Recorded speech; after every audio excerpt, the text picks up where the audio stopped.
अस्सलाम वालेकुम दोस्तों, अभी मैं आपको वो बच्चा दिखा रहा हूँ जो मैंने अपने हाथ से अंडे के छिलके से फंसा हुआ निकाला है।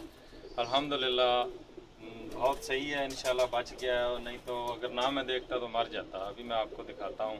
ये मेरा टेडी जोड़ा है, ये वाली मादी है, ये वाला उस्ताद सगी साहब वाले घर का नारा जी। इन दोनों के बच्चे अंडे घुमाए हुए हैं मैंने शाहजहानपुरी। ये जोड़ा है, उन्होंने फिर अंडे दिए हुए हैं।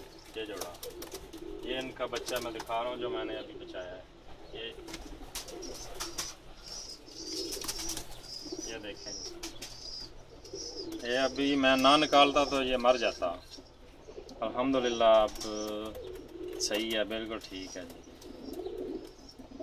ये आपके लिए स्पेशल मैंने वीडियो बनाई है। जो नए कबूतर परवर भाई हैं, जिनको नहीं पता कैसे अंडा से बच्चा निकालते हैं, वो इसलिए वीडियो मैंने छोटी सी बना के शेयर की है।